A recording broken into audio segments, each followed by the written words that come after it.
नमस्कार, न्यूज 11 भारत देख रहे हैं आप। रात के 9 बजे हैं। मैं अभिषेक भारती आपका स्वागत करता हूं। जो कहूंगा सच कहूंगा, डंके की चोट पर कहूंगा।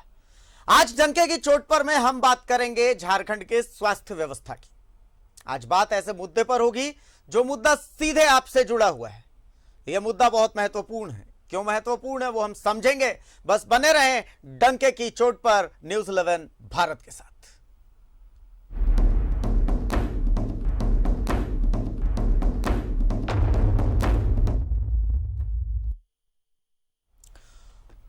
तो बिजली, पानी, शिक्षा और स्वास्थ्य जिंदगी की बुनियाद यही है। हमने बचपन से किताबों में पढ़ा है, बड़े बुजुर्गों ने भी यही बताया है। खैर, आज बात झारखंड के स्वास्थ्य व्यवस्था की हम कर रहे हैं, तो झारखंड के मेहनतकश स्वास्थ्य मंत्री जी का सच से सामना करवाना बहुत जरूरी है। रिम्स के मिस्टर इंडिया डायरेक्टर साहब का भी सच से सामना बेहद जरूरी है। आज जो हम दिखाने वाले हैं यह इन दोनों का सच से सामना करवाएगा। आज जो हम दिखाने वाले हैं यह आपके लिए देखना बेहद जरूरी है, क्योंकि यह मुद्दा सीधा आपसे जुड़ा हुआ है। सबसे पहले आपको हम एक रिपोर्ट दिखाते हैं। उस रिपोर्ट को आप देखिए, जहां पर हम झारखंड के स्वास्थ्य मंत्री जी का, मेहनतकश मंत्री जी का सच से 3 सामना करवाएंगे, और साथ ही सच से सामना होगा रिम्स के मिस्टर इंडिया निदेशक साहब का भी। सबसे पहले रिपोर्ट दिखाई जाए। स्वास्थ्य विभाग का सच से सामना। सच नंबर 1।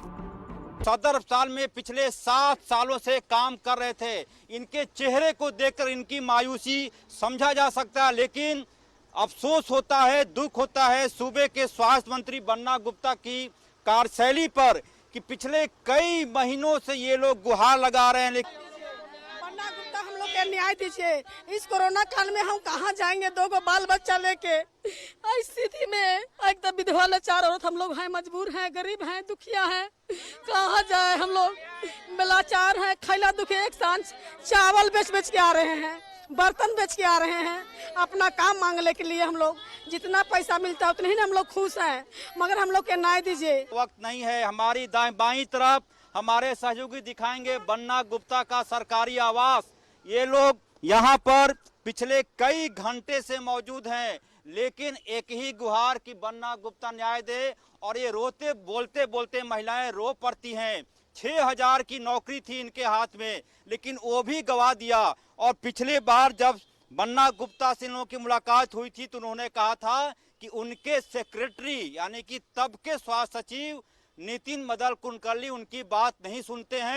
हमसे बात करके जाते 2 मिनट टाइम लगता, लेकिन बोल के नहीं गए, और हम लोग भूखे प्यासे यहाँ रो रहे हैं। उनसे उनका चेहरा आप लोग देखे थे? देखे थे। हम लोग को घुसने नहीं दिए। जो घुसे वो देख लिए, हम लोग को नहीं मिलने दिए। हम लोग को लोग बोले कि आप लोग बाहर रहिए। 2 आदमी को मिलने दीजिए। 2 लोग गए, वो लोग को का बोले।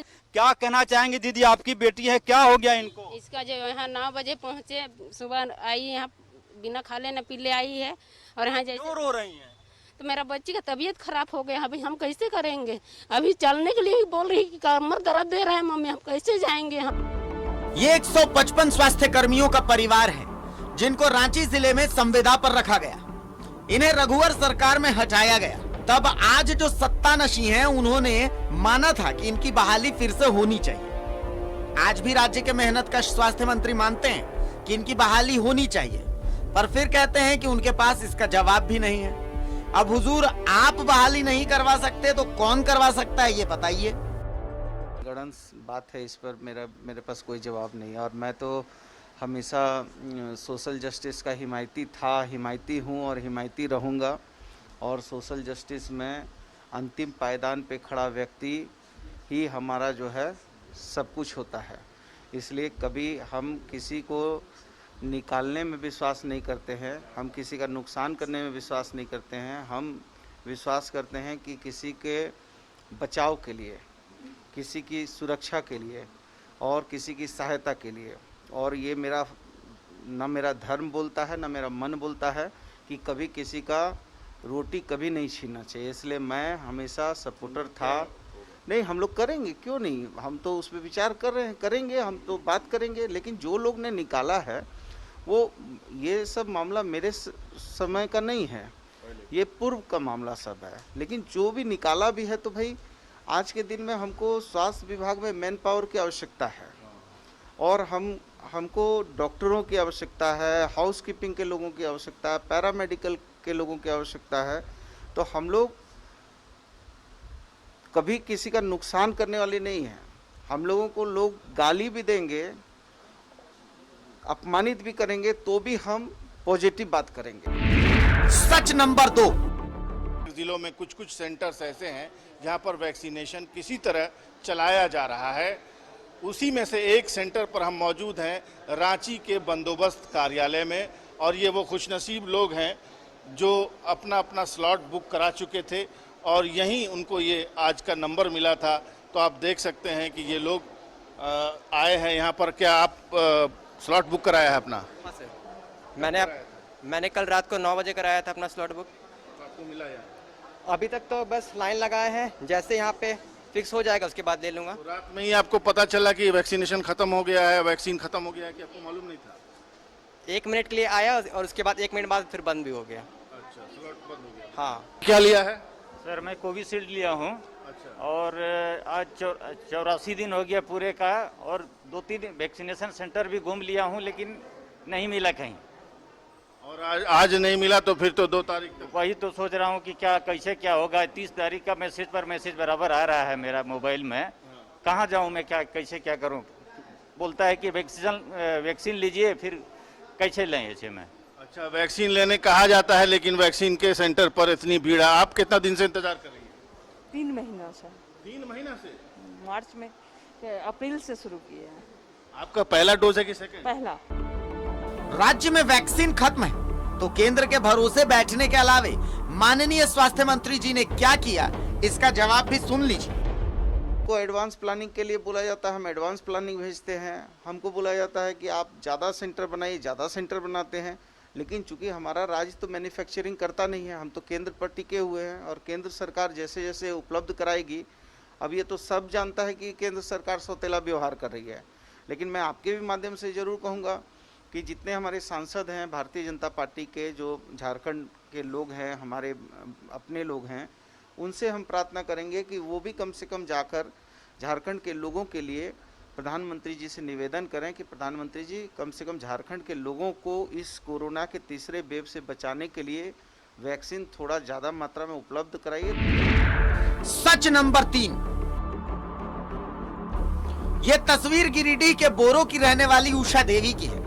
उषा देवी ब्लैक फंगस की चपेट में है और रिम्स में इलाजरत है। राज्य में ब्लैक फंगस महामारी घोषित है, पर उषा देवी के लिए परिजन अपने पैसे लगाकर उषा का इलाज करवा रहे हैं, वो भी रिम्स में। सुनिए इनका दर्द। कि हम लोग का हेल्प करे और जो दवाई और इसमें इलाज में जो खर्चा हो रहा है उसमें कुछ मदद करे। अभी तक मदद नहीं किए हुए? अभी तक कोई तरह का मदद नहीं मिला उनसे। उनको ट्विटर में भी मैसेज किए हुए हैं, ईमेल आईडी में, और उनको पर्सनली भी मैसेज किए हुए हैं, लेकिन उसमें कोई रिप्लाई भी नहीं आया हुआ अभी तक।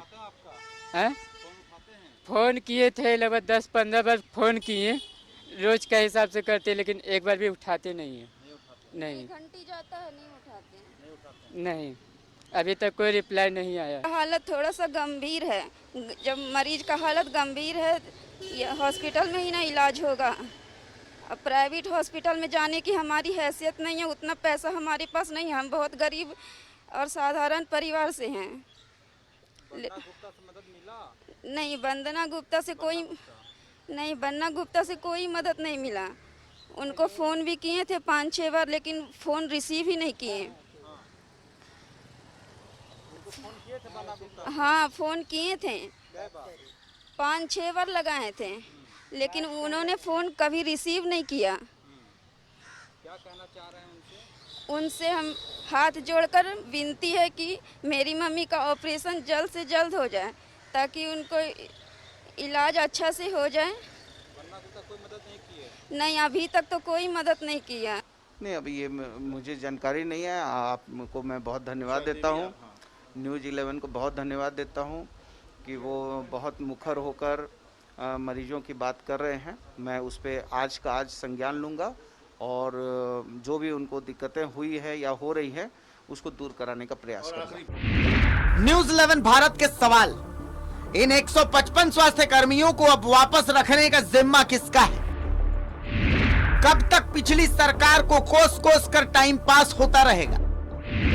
वैक्सीन की कमी को लेकर स्वास्थ्य विभाग की क्या तैयारी थी? रिम्स के मिस्टर इंडिया डायरेक्टर साहब कहां हैं? ब्लैक फंगस पीड़ित उषा देवी का इलाज किसकी जिम्मेदारी है? क्या एक बार भी रिम्स के मिस्टर इंडिया डायरेक्टर साहब तीसरी लहर की तैयारी करते दिखे? क्या मेहनतकश स्वास्थ्य मंत्री जी ने 155 लोगों को नियुक्त नहीं कर सकते? Bureau report, news 11 Bharat. तो भाई बहुत सीधा सा सवाल है कि हमने 3 चीजें दिखाई हैं। सच से सामना करवाया है राज्य के मेहनतकश स्वास्थ्य मंत्री बन्ना गुप्ता जी का, और सच से सामना करवाया है रिम्स के mister India director Kameshwar Prasad साहब का। सबसे पहले तो मैं समझना यह चाहता हूं कि एक स्वास्थ्य मंत्री का जिम्मा क्या होता है। जहां तक मेरी समझ कहती है कि एक स्वास्थ्य मंत्री के जिम्मे होता है कि भाई राज्य की स्वास्थ्य व्यवस्था के साथ साथ स्वास्थ्य व्यवस्था से जुड़ी हुई सब चीजों को देखना। अब आपको हम एक कहानी बताते हैं कि भाई इससे पहले राज्य में रघुवर दास की सरकार थी। रघुवर दास सरकार ने 155, रांची जिले की बात कर रहा हूं मैं, रांची जिले के स्वास्थ्य केंद्रों, अस्पतालों, सदर अस्पताल में 155 सुरक्षा कर्मियों की बहाली की संविदा के आधार पर। इन्हें 3500 रुपए महीने की तनख्वाह पर इनका जिम्मा था कि भाई उस अस्पताल की सुरक्षा करेंगे। फिर उस सरकार को लगा कि भाई 3500 रुपए तो बहुत कम है, समय के साथ उसे बढ़ा करके 5000 रुपए किया गया। इन जिन लोगों को नौकरी मिली थी वो लोग स्थानीय लोग थे, वहीं के रहने वाले थे जहां पर यह अस्पताल था। यानी अगर ओरमांझी में स्वास्थ्य केंद्र है तो ओरमांझी के आसपास के रहने वाले लोग, रांची के सदर अस्पताल में है तो रांची के आसपास के रहने वाले लोग, चान्हो में अगर कोई स्वास्थ्य केंद्र है तो चान्हो के आसपास के रहने वाले लोग। बिल्कुल आसान सी चीज थी, बहुत अच्छी चीज थी। फिर अचानक से सरकार को ऐसा फील हुआ कि भाई इनकी तो अब कोई जरूरत नहीं है, इन्हें हटा दिया गया। कहा गया कि आप लोग हट जाइए। अब अचानक से जब इन्हें हटा दिया गया, 6000 रुपए ऐसे भी सरकार अगर उन्हें तनख्वाह देती थी तो कोई बहुत ज्यादा नहीं था, जिसे मानदेय हम कहते हैं। चलिए, उन्हें हटा दिया गया, लेकिन कारण तो बताया जाता कि भाई उन्हें क्यों हटाया गया। जब ये 155 कर्मी धरने पर बैठे थे तो उस समय तत्कालीन नेता प्रतिपक्ष हेमंत सोरेन जी इनके धरने में पहुंचे थे। उन्होंने ट्वीट भी किया था कि भाई इनकी बहाली होनी चाहिए। समय ने करवट ली, राज्य में हेमंत सोरेन मुख्यमंत्री बने, कांग्रेस की सरकार आई। इन 155 कर्मियों ने एक बार फिर से याद दिलाया कि सर हमें तो वापस से बहाली की बात कही गई थी। अब स्वास्थ्य विभाग का जिम्मा बन्ना गुप्ता के पास है। इन स्वास्थ्य कर्मियों ने बन्ना गुप्ता से मुलाकात की। बन्ना गुप्ता ने कहा कि भाई आपकी बात को हम मुख्यमंत्री तक पहुंचा देंगे।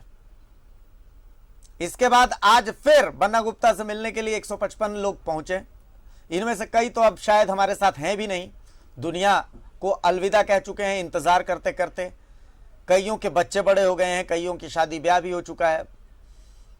लेकिन जब सुबह में ये लोग माननीय मंत्री जी के यहां पहुंचे, मेहनतकश मंत्री जी के पास पहुंचे, तो मंत्री जी ने इनसे मिलना मुनासिब नहीं समझा। लेकिन बाद में जब पता चला कि हाँ भाई हम इस खबर को बहुत प्रमुखता से आज उठाने जा रहे हैं, तो मंत्री जी पहुंचे। मंत्री जी इनके बीच में बैठे, जमीन पर बैठे, और इन्हें आश्वासन दिया कि भाई 2-3 दिन, 4 दिन, 5 दिन के अंदर में आपका समाधान हो जाएगा। ऐसा ही एक आश्वासन कुछ दिन पहले जब पिछली बार इनका घेराव हुआ था तब भी मिला था। कुछ लोगों ने तो दबी जुबान में यह भी कहा कि भाई उस दौरान हमने इनकी गाड़ी का घेराव किया था, शायद उसी का खामियाजा हमें भुगतना पड़ रहा है। यह हो गया पहला सच। दूसरा सवाल कि राज्य में वैक्सीन खत्म होने वाली है, यह सबको पता था।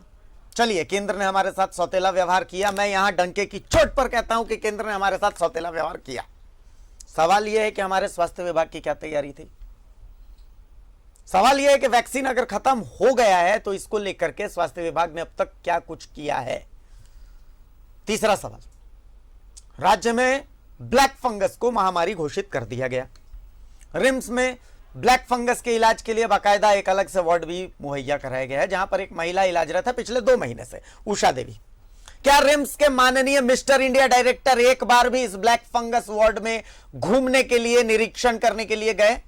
अरे हुजूर, जान का इतना डर है तो चिकित्सक क्यों बने, धरती के भगवान क्यों बने?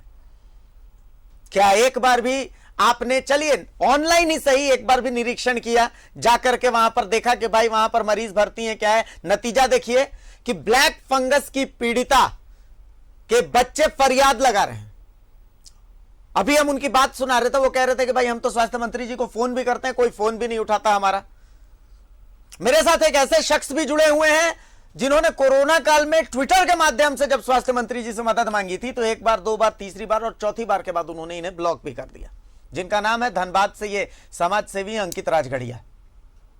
सबसे पहले मैं हमारे मेहमानों का परिचय करा देता हूं। हमारे साथ बीजेपी से ताल्लुक रखने वाले सरोज सिंह साहब मौजूद हैं, हमारे साथ कांग्रेस से ताल्लुक रखने वाले शमशेर आलम साहब मौजूद हैं और हमारे साथ जेएमएम से ताल्लुक रखने वाले डॉक्टर तनुज खत्री मौजूद हैं। लेकिन हमारे साथ अंकित राजगढ़िया भी धनबाद से मौजूद हैं जो कि सामाजिक कार्यकर्ता हैं।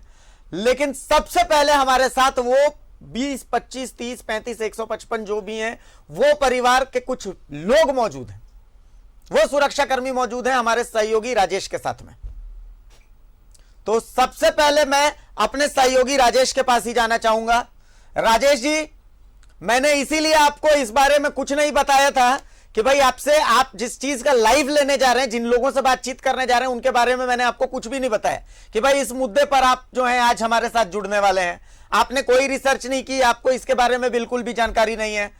मैं चाहता हूं कि भाई आज आप नहीं बोलेंगे, आज वो लोग बोलेंगे जो आपके साथ मौजूद हैं कि भाई उनके साथ क्या हुआ है, उनकी मांग क्या है, किस हद तक वो परेशान है, उनकी जिंदगी में क्या कुछ चल रहा है और हुआ क्या, असल में उनकी समस्या क्या है, सब कुछ उन्हीं के मुंह से हम सुनेंगे ताकि हमारे जो मेहमान जुड़े हुए हैं वो भी जाने कि हाँ भाई हम कुछ नहीं कह रहे, देखिए ये बेचारे परेशान लोग क्या कह रहे हैं। राजेश जी, एक बार उनसे समझिए कि भाई उनकी समस्या है क्या। देखिए, इनकी समस्या बहुत लंबी है और ये इस सरकार में अभी तक इसका निदान नहीं हो पाया है।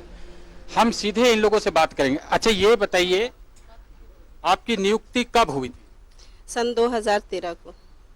2013 में? यस। मार्च, कौन महीने? मार्च। 2013 मार्च की बात ये कर रहे हैं। अच्छा, आप बताइए कि कब नियुक्ति हुई थी? 2013 मार्च 2013 को। कब हुई थी? मार्च 2013 में। देखिए अभिषेक, मार्च 2013, उसमें आपको याद होगा चूंकि आप पत्रकारिता करते रहे, उस समय हेमंत सोरेन ही मुख्यमंत्री थे और उस समय से ये लोग पीड़ित है। आरंभ में इन्हें 3500 रुपया मिलता था, फिर इन्हें बढ़ाकर 6400 रुपया किया गया। 155 लोग जो रांची जिले के सदर अस्पताल और जो पीएससी हैं, इन सब जगहों पर तैनात थे सुरक्षा कर्मी के रूप में, महिला भी हैं उनमें। इन लोगों का कहना है कि इनकी सेवा समाप्त कर दी गई 2019 में। क्यों, क्या कारण बताया गया सेवा समाप्त करने का? कोई कारण नहीं है सर, कोई कारण अगर रहती, हम लोगों का ड्यूटी सही नहीं होता और हटा दिया जाता तो हम लोग को लगता कि नहीं हम लोग गलती किए हैं इसलिए इसका सजा हम लोग को मिला है। लेकिन हम लोग 24 घंटा मुस्तैदी से 1 मिनट भी अस्पताल को खाली नहीं रखते थे और हम लोग ड्यूटी करते थे। और यही नहीं, केवल सुरक्षा नहीं करते थे, अस्पताल में कोई मरीज आता था उनको लेके अपने से हम लोग जाके डॉक्टर को दिखाते थे, या ट्रॉली मैन का काम हुआ वो भी करते थे, कभी सफाई भी करते हैं। यानी आप लोग 2013 मार्च से नियुक्त हुए और मार्च 2019 में आपकी सेवा समाप्त हुई। जो भी पैसा मिलता था, यानी 6 साल तक आप लोग काम किए। उसके बाद से क्या हो रहा है? उसके बाद जब हम लोग को 2019 में आदेश आया कि आप लोग की कार्य सेवा समाप्त किया जाता है, तो हम लोगों ने पूर्व में जो स्वास्थ्य मंत्री रामचंद्र वंशी थे उनके पास गए, उन्होंने बजाबती चिट्ठी भी लिखे कि इन लोगों को नहीं हटाया जाए, ये लोग आदिवासी मूलवासी स्थानीय लोग हैं और वर्षों से लोग कार्य करते आ रहे हैं। लेकिन उस समय जो स्वास्थ्य सचिव थे नितिन मदन कुलकर्णी जी, वो नहीं माने। फिर हम लोगों ने मुख्यमंत्री के पास गए, जो पूर्व में रघुवर दास के पास गए, उन्होंने हम लोगों को कहा कि आप लोग कल से ड्यूटी कीजिएगा।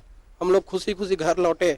गए जब कल से ड्यूटी करने तो सिविल सर्जन बोले कि अभी आदेश 30 लोगों का किया गया। राजेश जी, ये तो 30 लोगों के बाद 2-4 दिनों के बाद आप लोग को रखा जाएगा, लेकिन आदेश सभी का किया गया था। और सिविल सर्जन ने टालते हुए लगभग महीना दिन हुआ, हम लोग धरने पे बैठे। ये बताइए कि आप, ठीक है, आपने जो बताया कि मार्च 2013 से आप सेवा में थे, आप उस समय हेमंत सोरेन मुख्यमंत्री थे। मार्च 2019 में आपकी सेवा समाप्त हो गई, उस समय रघुवर दास मुख्यमंत्री थे। आश्वासन सरकार के मंत्री मुख्यमंत्री से मिला, लेकिन 30 लोगों को बहाल किया गया। क्या यही बोल रहे हैं? यही बोल रहे हैं। 30 लोगों को बहाल किया गया और सिविल सर्जन जी बोले कि 2-4 दिनों में सबको हम रख लेंगे। ठीक है, इस सरकार में क्या हुआ जब से, चूंकि ये आप जान रहे हैं कि ये 2019 के लास्ट में दिसंबर में ये सरकार आई, उसके बाद से मंत्री बने बन्ना गुप्ता, तो फिर इस सरकार में आप लोग कितना भटके हैं, अब क्या क्या आश्वासन मिला? सर देखिए, सबसे पहले तो मैं ये जानकारी दे दूं आपके न्यूज के माध्यम से कि हम लोग जब धरने में बैठे थे, उसके बाद विपक्ष में रहे उस समय हेमंत सोरेन सर, उन्होंने हम लोगों को आश्वासन आके खुद दिए कि आप लोग अभी चुनाव का समय है, 144 लगा हुआ है, आचार संहिता लगा हुआ, आप लोग चले जाइए घर। चुनाव हो रहा था विधानसभा चुनाव, जिसके बाद मुख्यमंत्री बने हेमंत सोरेन। तो फिर हम लोगों को प्रशासन के लोग आए, अरेस्ट करके हम लोग इच्छा मृत्यु की मांग किए थे और मेरे पास प्रूफ भी है। उस समय खुद विपक्ष में रहे हेमंत सोरेन जी, उन्होंने ट्वीट किए रघुवर दास को कि जनता के लिए काम कीजिए और अगर काम नहीं करते हैं तो शर्म कीजिए। उसके बाद हम लोग सर थाने में हम लोग को सबको गिरफ्तार करके ले गया गया। यही तो आंदोलन भी हम लोग दूसरे से भी पूछते हैं। अच्छा, ये आप आइए आगे। इस सरकार में स्वास्थ्य मंत्री हैं बन्ना गुप्ता, हेमंत सोरेन जी की सरकार है, आप कितनी बार फरियाद कर चुकी है आप लोग सब मिलके? 20 बार किए हैं फरियाद हम लोग। किस रूप में आपने किया? जैसे उनसे मिलने गए तो क्या कहा, या धरना दिए, उनके गाड़ी का घेराव किया? तो बोला कि घेराव हम लोग किए थे, तो ही बोला था कि आप लोग ऐसा मत कीजिए ना तो आप लोग को गिरफ्तार हो जाएगा। और ये बन्ना गुप्ता उसके आश्वासन दिया था कि आप लोग का अभी नहीं होगा। हम लोग 20 बार गए थे, आज गए थे 21 बार हो गया बन्ना गुप्ता। आज भी गए थे, आज क्या व्यवहार था उनका? राजेश जी, आज भी गए थे, तो आज भी आश्वासन दे के निकल गए। 2-4 दिन गए थे, आश्वासन मिला है इनको, आश्वासन मिला है। मैं इन्हीं के मुंह से ये सब सुनना चाहता हूँ। राजेश जी, एक बार मैं अंकित राजगढ़िया के पास आ रहा हूं। अंकित, राज्य में पैंडेमिक एक्ट लागू है, ब्लैक फंगस को भी पैंडेमिक घोषित कर दिया गया है।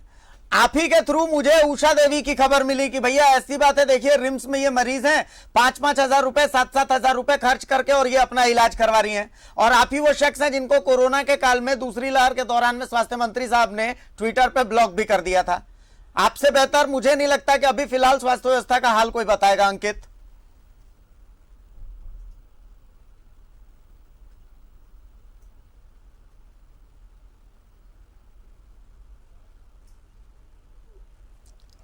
अंकित मेरी आवाज पहुंच रही है आप तक?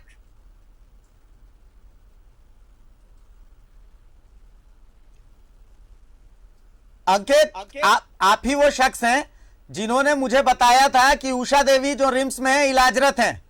आप ही वो शख्स हैं, आप ही वो शख्स हैं जिनको ट्विटर पे दूसरी लहर के दौरान ब्लॉक भी कर दिया गया था।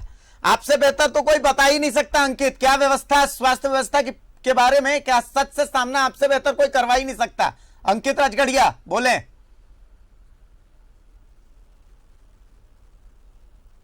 शायद अंकित तक हमारी आवाज शायद नहीं पहुंच रही। बहरहाल चलिए, हमारे साथ अब हमारे मेहमान जुड़े हुए हैं। मैं सबसे पहले शमशेर साहब के पास आऊंगा। शमशेर जी, चूंकि ये विभाग आपके पास है, कांग्रेस के पास है, मेहनतकश स्वास्थ्य मंत्री जी इसका जिम्मा संभालते हैं, लेकिन आप सोचिए कि ब्लैक फंगस से पीड़िता एक महिला, उसकी फोटो मैं आपको फोन में दिखाऊंगा तो आप फोटो नहीं देख पाएंगे, यह स्थिति है। उनके परिजन कह रहे हैं कि हम तो मंत्री जी को फोन करते हैं, फोन उठा नहीं पाते। हम समझते हैं कि वो बिजी रहते हैं, लेकिन सवाल यह है कि राज्य में अगर पैंडेमिक एक्ट लागू होने के बावजूद अगर उनको बाहर से 5-5 हजार रुपए का इंजेक्शन खरीदना पड़ रहा है, तो आप अंदाजा लगा सकते हैं कि यह कितनी गंभीर बात है। क्या कर रहे हैं रिम्स के निदेशक, क्या कर रहे हैं स्वास्थ्य मंत्री? देखिए, जहां तक स्वास्थ्य मंत्री जी का सवाल है, तो पिछली कोरोना में पहली बार जब कोरोना दस्तक दिया, या जो कहिए कि दूसरी लहर जो अभी थोड़ा कम हुआ है, तो हम लोगों ने देखा और महसूस भी किया है और साथ में भी बैठे रहे, उस वक्त भी हमने देखा है कि माननीय स्वास्थ्य मंत्री जी किन कारणों से इनका फोन नहीं उठा, ये अलग बात है जी। लेकिन इतना मैं जरूर कहूँगा कि जब जब स्वास्थ्य मंत्री जी को कोई ट्वीट किया या फिर किसी ने टेलीफोन किया, तो उसकी उचित व्यवस्था के लिए माननीय मंत्री जी ने पहल भी किया, संबंधित पदाधिकारी को आदेश भी दिया, अपने लोगों को जो उनके निजी 55 कर्मी है, इनको वापस रखने का जिम्मा किसका है, क्योंकि ये स्वास्थ्य विभाग से जुड़े हुए लोग हैं। नहीं, पहले तो आपने जो सवाल किया उसका मैं जवाब दे दूं, फिर मैं दे रहा हूं। और साथ ही साथ चूंकि कांग्रेस भवन में जो कंट्रोल रूम रहा और उस कंट्रोल रूम में जितने भी लोगों का अपील आया या जिन लोगों ने भी किसी तरह की कोई मांग की या किसी तरह की समुचित व्यवस्था की बात की, इलाज की बात की, हम तुरंत माननीय मंत्री जी को जाता था और माननीय मंत्री जी उसकी व्यवस्था करते थे। और उसके हम लोग एक कार्यकर्ता के रूप में भी हम लोगों ने काम किया है कोविड कंट्रोल रूम के माध्यम से।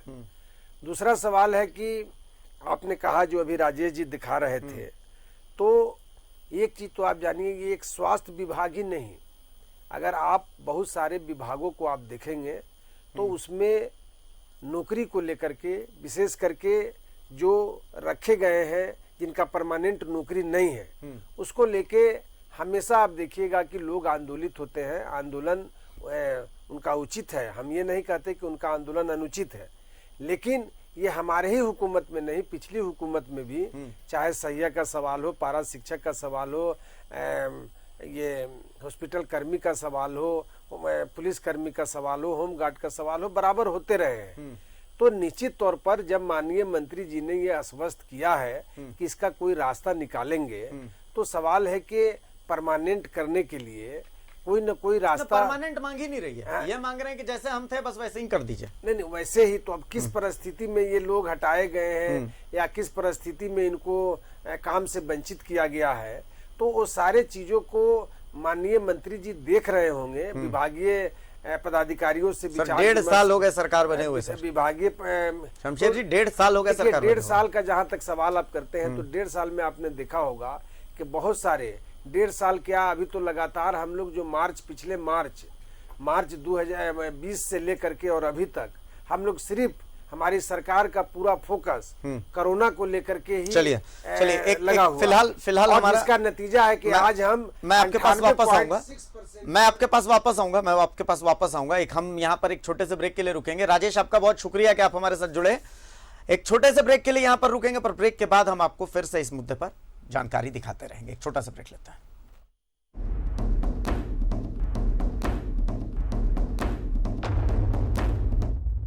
मुद्दे पर आते हैं। सच से सामना की बात हो रही थी, हमारे साथ हमारे मेहमान जुड़े हुए हैं। मैंने साफ साफ वही दिखा दिया जो वो 155 सुरक्षा कर्मी जिनकी मांग क्या है। हमारे साथ बीजेपी से सरोज जी हैं, शमशेर साहब हैं, कांग्रेस से डॉक्टर तनुज भी हैं हमारे साथ। डॉक्टर तनुज, गुनाह है ये, अगर महामारी के दौरान किसी गरीब को अपनी जेब से पैसे लगा करके ब्लैक फंगस के लिए और इंजेक्शन लेना पड़ रहा है, तो ये महापाप है, अक्षम्य अपराध है ये। डॉक्टर तनुज जी नहीं, बिल्कुल, चूंकि राज्य में ब्लैक फंगस को भी महामारी एपिडेमिक घोषित किया गया है और उसका एक अपना कानून है।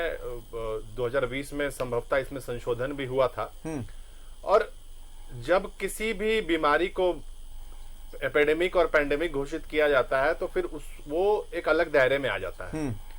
और अगर ये बात आपके माध्यम से जो आ रही है तो ये बिल्कुल बर्दाश्त के बाहर नहीं है। और तत्काल अगर जिस भी व्यक्ति को अगर कोई भी राशि चुकानी पड़ी है जरूरत से ज्यादा नियम के विरुद्ध, तो वो तत्काल वो राशि भी उसकी वापस होनी चाहिए और उसको पूरी लाभ मिलना चाहिए स्वास्थ्य का, क्योंकि हम इसको हल्के में नहीं लेंगे, क्योंकि स्वयं माननीय मुख्यमंत्री हेमंत सोरेन जी ने इस ब्लैक फंगस की गंभीरता को देखते हुए, चूंकि हम पहले ही एक पैंडेमिक झेल रहे हैं और पैंडेमिक झेलते हुए में हमें ये एपिडेमिक समझिए कि साथ में मिल गया और इसकी गंभीरता को देखते हुए तत्काल कैबिनेट में इसको महामारी घोषित करने का काम किया हमारी सरकार ने। और ऐसे में हर एक व्यक्ति जो भी इससे ग्रसित होगा उसको प्राथमिक उपचार मिलेगा। स्थितियां आप तो देख लीजिए। नहीं, बिल्कुल बिल्कुल। अच्छा, आपको आश्चर्य होगा देख करके, सुन करके आपको आश्चर्य होगा कि पूरा कोरोना का काल बीत गया। मैं पूरे कोरोना के काल की बात कर रहा हूं, पूरा कोरोना का काल बीत गया। पूरे रिम्स में मैंने कभी रिम्स के डायरेक्टर साहब को, मैंने क्या, एक न्यूज 11 ही है जो उनकी चर्चा कर रहा, वरना लोग तो भूल चुके हैं। आप सोचिए कि इतना बड़ा गुनाह हो रहा है, क्या इस पर रिम्स के मिस्टर इंडिया डायरेक्टर साहब को संज्ञान नहीं लेना चाहिए? नहीं, बिल्कुल निश्चित रूप से संज्ञान लेने की जरूरत है, क्योंकि देखिए झारखंड वैसा राज्य था जिसमें माननीय मुख्यमंत्री और तमाम बाकी जो मंत्री है, चाहे स्वास्थ्य मंत्री हो, ये खुद निकल करके सामने आए। आपने देखा कि आपके चैनल ने दिखाने का काम किया कि कैसे माननीय हेमंत सोरेन जी गली गली जाकर के देख रहे थे कि कहां क्या स्थिति है। रिम्स का लगातार दौरा कर रहे थे, अन्य जगहों का स्वास्थ्य केंद्रों का दौरा कर रहे थे, तमाम वैक्सीन की कमी नहीं है उसका उद्घाटन कर रहे थे, शुभारंभ कर रहे थे। और ऐसे में अगर ये परिस्थिति आएगी तो मैं आपके चैनल में बैठ कर मैं आदमी मुंहफट किस्म का हूं, मैं बोल रहा हूं यहां पर पूरे होशो हवास में बोल रहा हूं, जो बात बोल रहा हूं शमशेर जी भी ध्यान देंगे इस बात पर, और इस बात पर डॉक्टर तनुज भी ध्यान देंगे। मैं बहुत बड़ी बात बोलने वाला हूं कि भाई देखिए, चुनाव हेमंत सोरेन के नाम पर लड़ा गया था, चेहरा तो हेमंत सोरेन थे। स्वास्थ्य विभाग सरकार का सबसे इंपॉर्टेंट विभाग में से एक है। अगर बुनियादी आप बात करें कि भाई सरकार किस क्या वादा करके आई थी, तो शिक्षा, रोजगार, स्वास्थ्य, इसी का तो वादा करके सरकार आई है सत्ता में। तो भाई अब जब ऐसी स्थिति है तो मैं पूरे होशो हवास में ये बात कह रहा हूं, मैं पूछ रहा हूं कि क्या ऐसा नहीं हो सकता है कि हेमंत सोरेन या जेएमएम स्वास्थ्य विभाग अपने पास रखें? देखिए ये एक अलग चर्चा का विषय है। हम ये कह रहे हैं कि जब राज्य में महामारी घोषित है और तमाम जो भी जिस भी तरीके की चीजें सामने आएंगी उसमें किसी के साथ अन्याय नहीं होना चाहिए, किसी को ये तो अन्याय ही है ना। बिल्कुल किसी के मैं साथ सरोज जी के पास आऊंगा। शमशेर जी, मैं चूंकि बहुत देर से सरोज भाई बैठे हैं, उनसे बात नहीं हुई है, सिर्फ मुस्कुराए हैं सरोज भाई की अब प्रतिक्रिया में लूंगा। सारी चीजें तो आप दिखा रहे हैं, आधे घंटे से मैं भी देख रहा हूँ। और अब जिस तरह से हमारे मुख्यमंत्री जी, हमारे स्वास्थ्य मंत्री जी, मिस्टर इंडिया, आपके वो रिम्स के डायरेक्टर इतने मेहनत कर रहे हैं, लगातार एकदम लगे हुए हैं, और हालात तो देख रहे हैं। सब होने के बाद भी दिन रात लगे हुए हैं और हालात देख रहे हैं। तो क्या लगे हुए हैं, कैसे लगे हुए हैं? ये नाकामी को तो इन लोगों को बताना चाहिए ना। ये नाकामी अपने से आपके नहीं, ये ठीक है। अरे जब पैंडेमिक घोषित किए तो क्या वाहवाही के लिए किए थे क्या? जब पैंडेमिक घोषित है तो उसकी इलाज का सरकार को व्यवस्था करना है, और वो उसको कह रहा है कुछ मदद हो जाए। आप ही के चैनल में स्वास्थ्य मंत्री जी, और अभी कुछ दिन पहले देखे कि रिम्स में अभी तो निकाल दिए, उनको तो छोड़िए, जिनको हटा दिया, जो काम कर रहे हैं उनको वेतन नहीं मिला है, और आप ही दिखा रहे थे। और मंत्री जी के यहाँ गए भी, एक प्रवक्ता कांग्रेस के उनको लेके गए भी, और क्या हुआ, उनको मिला क्या पैसा? अभी तक जो काम किए हैं वो पैसा नहीं मिला। हालात देख रहे हैं, और बस सुबह से शाम तक अभिषेक भाई बस कुछ काम नहीं है बन्ना गुप्ता जी को और सरकार को। और बन्ना जी बस सुबह से शाम तक बस केंद्र सरकार की नाकामी, केंद्र सरकार। अरे मैं फिर आपके चैनल में कई बार कहा हूं, मैं आज फिर कह रहा हूं कि केंद्र सरकार की जो आपने भी अभी अभिषेक भाई एक बात कहा कि नहीं, कोरोना काल में जो है केंद्र ने जो है सो किया है, जो है हाँ, ये जो है झारखंड के साथ। मैंने एक बात कही, मैंने कहा कि ठीक है, मान लिया, चलिए हाँ ठीक है, मैं वही कर रहा आपने क्या, लेकिन मैं आपके चैनल के माध्यम से दर्शकों को बता दूं कि पहला कोविड जब आया तो केंद्र सरकार ने 285 करोड़ रुपए दिए राज्य को। दूसरा आया तो 227 करोड़ रुपए दूसरी लहर में, और तीसरी लहर की संभावना को देखते हुए 200 करोड़ रुपया आ चुका है। पीपी किट नहीं, मैं बता रहा हूँ, पीपी किट फ्री, दवा फ्री, वैक्सीन तो 60 के ऊपर दे रहे थे। राज्य सरकार ने कहा कि नहीं 18 से 44 तक हम देंगे, फिर कहा नहीं केंद्र को देना चाहिए, यू टर्न मार दिए, वो भी केंद्र सरकार दे रही है फ्री। सब कुछ केंद्र सरकार कर रही है। तो ये बन्ना गुप्ता जी सुबह से शाम तक कर क्या रहे हैं? मैं बताता हूँ। हमारे साथ अंकित रजगड़िया साहब जुड़े हुए हैं। अंकित भाई देखिए, यहाँ पर सवाल यही है कि स्वास्थ्य मंत्री कर क्या रहे हैं, इसका जवाब मैं आपसे चाहूंगा। देखिए, सबसे पहले न्यूज 11 भारत को बहुत बहुत धन्यवाद कि स्वास्थ्य से जुड़ी गंभीर समस्याओं को रखने का अवसर मिला, और हमारे जो गणमान्य अतिथि है उनको भी नमस्कार। देखिए, पहला मामला जो आपने दिखाया उषा देवी ब्लैक फंगस, ये काफी गंभीर मामला है, क्योंकि राज्य सरकार ने भी ब्लैक फंगस को महामारी घोषित कर दिया। दूसरी चीज, मरीज के परिजन से, बेटे से जो मेरी बात हुई थी, आज मैंने ट्विटर के माध्यम से मुझे जानकारी मिली, महिला की फोटो जो ओरिजिनल फोटो है, जो ब्लर बिना किया हुआ फोटो है, अगर उस फोटो को कोई कमजोर दिल का देख ले तो उसका दिल दहल जाए, ऐसी फोटो है महिला की स्थिति। उसके बाद सारी की सारी इलाज से लेकर मेडिसिन की व्यवस्था राज्य सरकार को करनी है, स्वास्थ्य विभाग को करनी है, रिम्स प्रबंधन को करनी है। लेकिन हुआ क्या, इसके अपोजिट कल का डेट का बिल मेरे मोबाइल में है और कल भी मरीज के परिजन ने एक मेडिसिन खरीदा है 5,000 रुपए का, 10 पीस का स्ट्रिप है।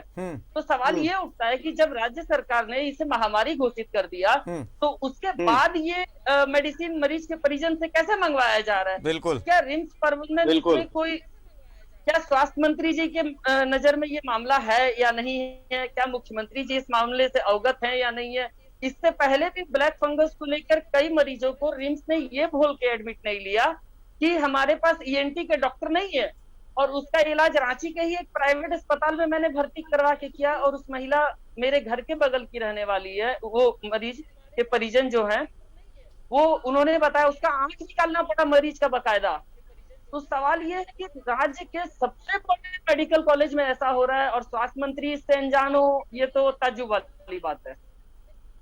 अच्छा देखिए, एक बिल्कुल अंकित भाई ने एक सच बोला है। बिल्कुल अंकित भाई, एक और बात मैं बोल रहा हूँ, शमशेर भाई आप बैठे हुए हैं, तनुज जी, डॉक्टर तनुज भाई बैठे हुए हैं, सरोज जी बैठे हुए हैं। देखिए, मैं जो पर्सनली फील होता है एज ए चैनल पर यहाँ पर बैठ करके मैं कह रहा हूँ कि सीएम की जो मशहूरियत है, CM is a famous man. मैं यहाँ बैठ करके बोल रहा हूँ कि मुख्यमंत्री हेमंत सोरेन एक फेमस आदमी है, लेकिन कहीं ना कहीं मुझे जो फील हो रहा है, जो हम इसका खुलासा भी करेंगे, शमशेर जी ध्यान रखिएगा, इसका खुलासा भी करेंगे, यहीं बैठ करके मैं दिखाऊंगा कि भाई कहीं ना कहीं मुझे ऐसा फील होता है कि माननीय मेहनतकश मंत्री जी सीएम के मशहूरियत से इनसिक्योर है। मैं यहां बैठ करके ये बात कह रहा हूं, और यही कारण है कि बहुत सारे उद्घाटन समारोह में जब मुख्यमंत्री उद्घाटन कर रहे थे तो बाकायदा हमारे स्वास्थ्य मंत्री, मेहनतकश स्वास्थ्य मंत्री ने कहा था कि सब काम सीएम ही करेंगे, तो हम क्या करेंगे, हम इस्तीफा दे देंगे, मैं इस्तीफा दे दूंगा। बाकायदा ये भी हम खोलेंगे। ऐसी बात नहीं है कि मैं बिना तथ्यों के बात कर रहा हूं, मैं बिना तथ्यों के बात कर रहा हूं शमशेर जी। ऐसा मुझे पता है कि आप कहेंगे कि आप ऐसी बात कह रहे हैं, किस आधार पर कह रहे हैं, लेकिन मैं बाकायदा यहां डंके की चोट पर कह रहा हूं ये बात, शमशेर जी। नहीं, देखिए, सवाल ये है कि आप जो बोल रहे हैं, हमारे माननीय मुख्यमंत्री जी और स्वास्थ्य मंत्री जी, मैं बार बार कह रहा हूं कि कोरोना संकट को दोनों आदमी ने काफी गंभीरता से लिया। और आप चाहे अस्पतालों की मॉनिटरिंग की बात हो या नए अस्पताल बनाने की बात हो, तीसरे फेज को लेकर के पैंडेमिक आईसीयू स्थापित करने की बात, मैं बताता हूं। देखिए, बेबी बॉर्न, मेरी बात सुनिए, चलिए समझे ना, रेमडेसिविर की कालाबाजारी, इसको लेकर के कोई आप बता दीजिए कि कोई बड़ा एक्शन स्वास्थ्य विभाग ने लिया? नहीं लिया, पहली चीज। दूसरी चीज, कोरोना की दूसरी लहर आने वाली थी, किसको पता नहीं था? स्वास्थ्य विभाग ने क्या तैयारी की थी? कोई तैयारी नहीं थी। स्वास्थ्य, हाँ बोलिए ना। दूसरी तैयारी नहीं होने के बावजूद भी जिस तरह से कार्य हुए, जिस तरह से आपने देखा कि ऑक्सीजन की कमी अचानक, पहले पिछली बार के कोरोना में तो इस तरह की बात नहीं थी। नई चीज आई ऑक्सीजन। आपने देखा कि हमारी सरकार ने गंभीरता दिखाते हुए अपने राज्य के लोगों को ऑक्सीजन के साथ साथ मुख्यमंत्री राज्यों को, शमशेर जी मुख्यमंत्री एक्टिव थे, देखिए उनका क्रेडिट मत छीनिए। सवाल यह है कि यही है, हम मुख्यमंत्री के क्रेडिट को नहीं छीन रहे हैं। मुख्यमंत्री तो सरकार है, मुख्यमंत्री तो मालिक है, मुख्यमंत्री के क्रेडिट से कौन इनकार कर सकता है? और मुख्यमंत्री मालिक को भी तो कुछ करना था। मुख्यमंत्री की इच्छा शक्ति, मुख्यमंत्री की ही इच्छा शक्ति थी ना। अस्पताल जो थे, प्लांट अपने अस्पताल जो थे कोरोना के दौरान पैकेज दे रहे थे कि भाई देखिए ऐसा है, इस लेवल का 50,000 का। इस लेवल कितने प्राइवेट अस्पतालों का निरीक्षण हुआ था? देखा कि पार्किंग में किस तरह से हॉस्पिटल बना दिया, किस तरह से रिसलदार बाबा के बगल में जो नए अस्पताल थे कोविड को लेकर के। तो सवाल यह है कि कोई करे, माननीय मुख्यमंत्री जी करते हो या स्वास्थ्य मंत्री जी करते हो, लेकिन ये बात कहीं से इनकार आप नहीं कर सकते हैं। मैं आपको उदाहरण दोनों आदमी ने गंभीरता दिखाई है, क्या दोनों अंकित राजगढ़िया दिखाई है, अंकित राजगढ़िया है, अंकित राजगढ़िया, क्या आपको ट्विटर पे ब्लॉक नहीं किया गया था? क्या आपको ट्विटर पे ब्लॉक नहीं, किस बात के लिए आपको ब्लॉक किया गया था? बता दीजिए, यहाँ पर सब लोग बैठे हुए हैं, अंकित राजगढ़िया बता देंगे आपको ब्लॉक क्यों किया गया था ट्विटर पे। जमशेदपुर के एक पत्रकार थे, हमारे युवा पत्रकार, उस पत्रकार को कोरोना हो गया था और 5 दिन तक उसे अस्पताल में एडमिट नहीं किया गया था। मैं पत्रकार का नाम नहीं लूंगा, मत लीजिए, क्योंकि वो अब इस दुनिया में नहीं है, वो स्वर्गीय हो चुके हैं। उस पत्रकार को एडमिट नहीं करवाया जा रहा था। बाद में एक हमारे मित्र हैं, बड़े भैया हैं और राजनीति से जुड़े हुए हैं, पूर्व विधायक भी, उनके जरिए एडमिट करवाया गया। और स्वास्थ्य मंत्री जी ने ट्विटर पे लिखा पोस्ट पे कि भाई इसे तो एडमिट करा दिया है हमने और ये आईसीयू में एडमिट है। जबकि वो जनरल वार्ड भर्ती था। तो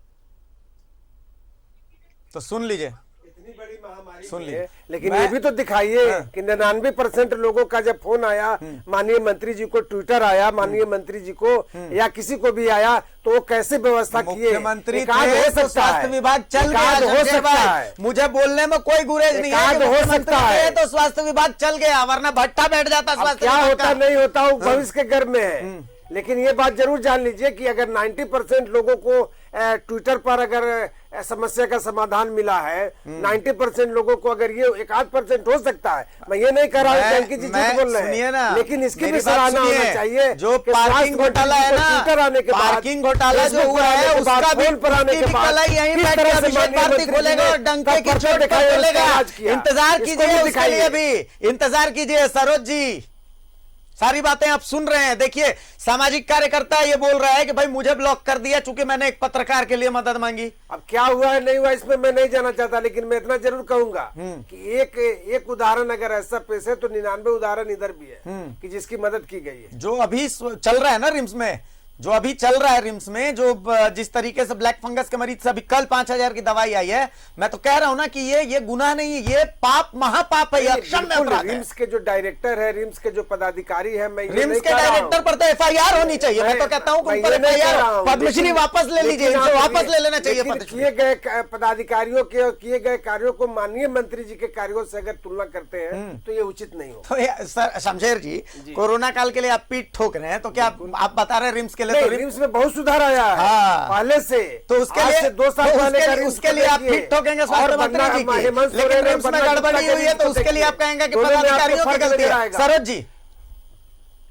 देखिए सारी स्थिति तो आप देख रहे हैं।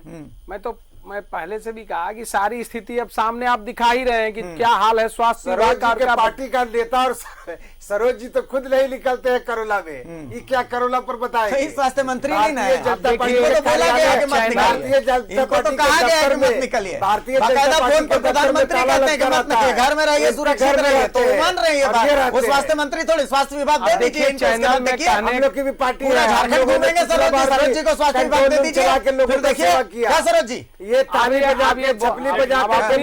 5 मिनट बोल लिए और उसके बाद भी बोलेंगे। बोलिए सरोज जी, बोलिए। अब ये कह दिए कि भाजपा के लोग नहीं निकले और इनको पता नहीं कि जितने भाजपा के लोग, हम तो बता के बताए हैं कि हाँ, हमने तो बजाते प्रेस कॉन्फ्रेंस करके बताया कि हमने कितने लोगों को सहायता की, कितने लोगों को किट दिया, कितने लोगों को मास्क बांटे, कितना ब्लड डोनेट किया, कितने लोगों को जो है सो घर में भोजन पहुंचाया। हमने तो लिस्ट बजाते दिया, हमारे कार्यकर्ता तो घूम घूम के काम किए, हम तो बजाते हेल्पलाइन चला रहे थे।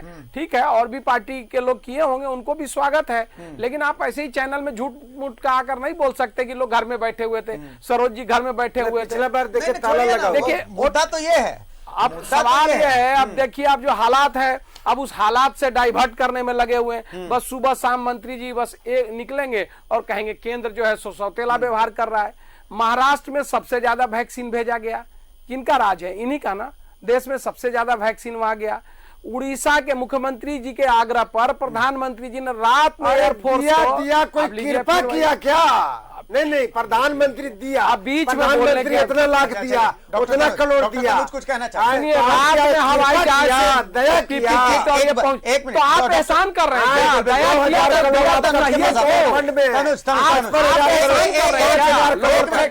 एक बार सुन लीजिए, कुछ कहना चाहिए। अभिषेक जी, आपने सभी को यहाँ पे एक गंभीर विषय के लिए आमंत्रित किया है और न्यूज 11 भारत की अपनी एक गंभीरता भी है।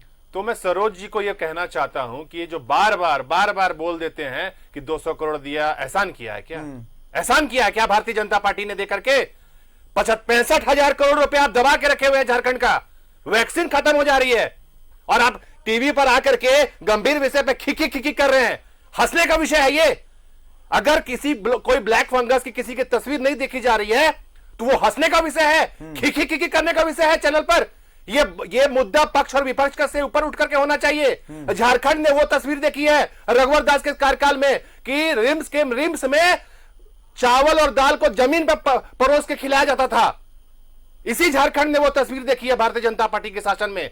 तो कृपया करके खिकी ना करें और गंभीरता से सॉल्यूशन पर बात होनी चाहिए। सरोज जी, लाश को लाश लेकर के जाते थे लोग। सरोज जी, अब सरोज लाश कंधा पर एकदम रख के- गंभीरता से आप पेश आइए। मैं आपको एकदम यहाँ पे गंभीरता पूर्वक बोल रहा हूँ, क्योंकि बीमारी पर बात हो रही है, एपिडेमिक पर बात हो रही है, किसी की नौकरी गई है और कोई नौकरी हेमंत सरकार ने नहीं निकाला उनको, उसको निकालने वाले आप हैं। अंकित भाई आपके पास आ रहा हूँ। सरोज उसको निकालने वाले आप हैं और आप हंस रहे हैं यहाँ पे बैठ करके। जिम्मेदारी लीजिए और बताइए कि क्यों निकाला था उनको। वक्त कम है हमारे पास, 1 मिनट हमारे पास। इसी को कहते हैं चोर मचाए शोर, इसी को कहते हैं। एक पिक्चर हमने देखी थी बचपन में, जो है चोर मचाए शोर, इसी को कहते हैं। जवाब इनको देना है, जवाब इनको देना है, और यह भाषण हमको दे रहे हैं। सरकार इनकी है, वहां पर इलाज में पैसे उसको देना पड़ रहा है, उसका इलाज नहीं हो रहा है, और ये हमको कह रहे हैं। लोगों के काम करा करके रिम्स में जो है कोरोना वॉरियर्स को पैसे नहीं दिए जा रहे हैं, इनकी सरकार ने नहीं दिया, और हमको कह रहे हैं जवाब इनको देना चाहिए, तो हम पर चिल्ला रहे हैं। अरे हम पर क्यों चिल्ला रहे हैं?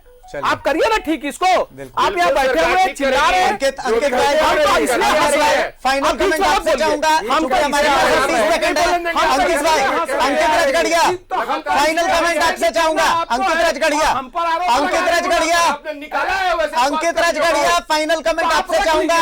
अंकित कुछ कहना चाहते हैं? देखिए राज्य का एक सामाजिक कार्यकर्ता कुछ कहना चाहता है, एक बार सुन लीजिए, एक बार सुन लीजिए। पार्टी लाइन से ऊपर उठ करके, पार्टी लाइन से ऊपर उठ करके सुन लीजिए। हाँ, अंकित भाई बोलिए।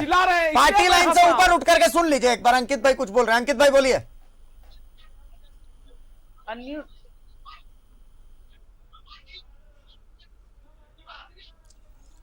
अंकित भाई की आवाज हम तक नहीं पहुंच पा रही है। खैर चलिए, थोड़ी जी थोड़ी तकनीकी दिक्कत है। केंद्र ट्विटर ने तो ब्लॉक कर दिया भारत के गृह मंत्री को, तो उनको बोलिए कि वैसी बात है तो जाके स्वास्थ्य मंत्री से मिले।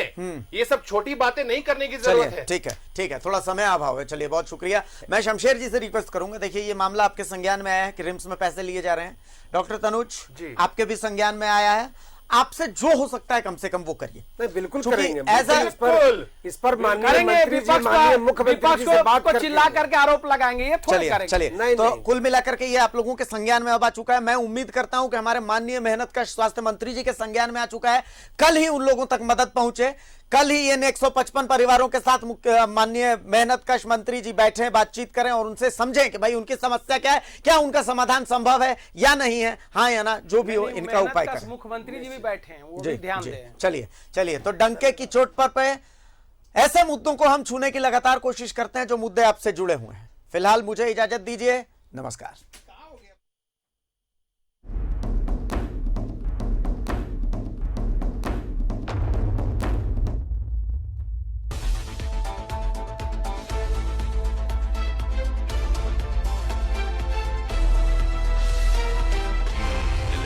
सच है तो दिखेगा।